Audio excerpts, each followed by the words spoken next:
All right, guys, part one, The Sorrows of Young Werther, the 27th of May. I see that I have fallen into raptures, parables, and declamations, and in the process have forgotten to tell you the rest of the story concerning the children. I sat there on my plow for a good 2 hours, quite absorbed in those painter's sensations I told you of, in a highly piecemeal way in yesterday's letter. Towards evening, a young woman carrying a little basket approached the children, who had not made a move the whole time, and called from a distance, "Phillips, you are a very good boy." She wished me a good day. I thanked her, stood up and crossed closer and asked if she was the mother of the children. She said she was, and giving the eldest half a roll, picked up the little one and kissed him with motherly love. "I gave Phillips the little one to look after," she said, "while I went into town with my eldest boy to buy white bread and sugar and an earthenware pot." I could see all of that in the basket, the cover of which had slipped off. "I'm going to cook some soup for Hans." That was the name of the youngest. This evening, this reckless chap, the big one, broke my pot yesterday when he and Phillips were squabbling over the pot scrapings. I asked about the eldest, and she had scarcely told me that he was chasing some geese around the meadow, but he came bounding up, bringing a hazel switch for the second oldest. I went on talking to the woman and gathered that she was a schoolmaster's daughter, and that her husband was away on a journey to Switzerland to collect a cousin's inheritance. "They tried to cheat him out of it," she said, and did not reply to his letters, so he has gone himself. I only hope he has not had an accident. I have heard nothing from him.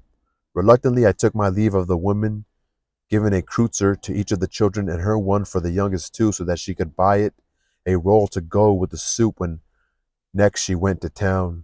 And so we parted. I gave him money, a kreutzer.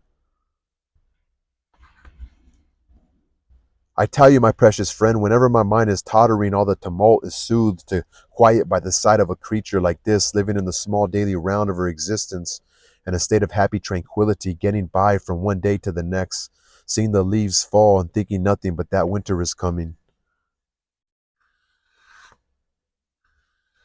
Whenever my mind is tottering, all the tumult is soothed to quiet by the sight of a creature like this. Living in the small daily round of her existence in a state of happy tranquility, getting by from one day to the next, seeing the leaves fall and thinking nothing but that winter is coming. Since then I have often been out there. The children have grown quite used to me. They get sugar when I drink my coffee, and in the evenings they share my sandwiches and soured milk. On Sundays they never lack for a kreutzer. And if I'm not there after vespers, the inn woman has instructions to pay it out.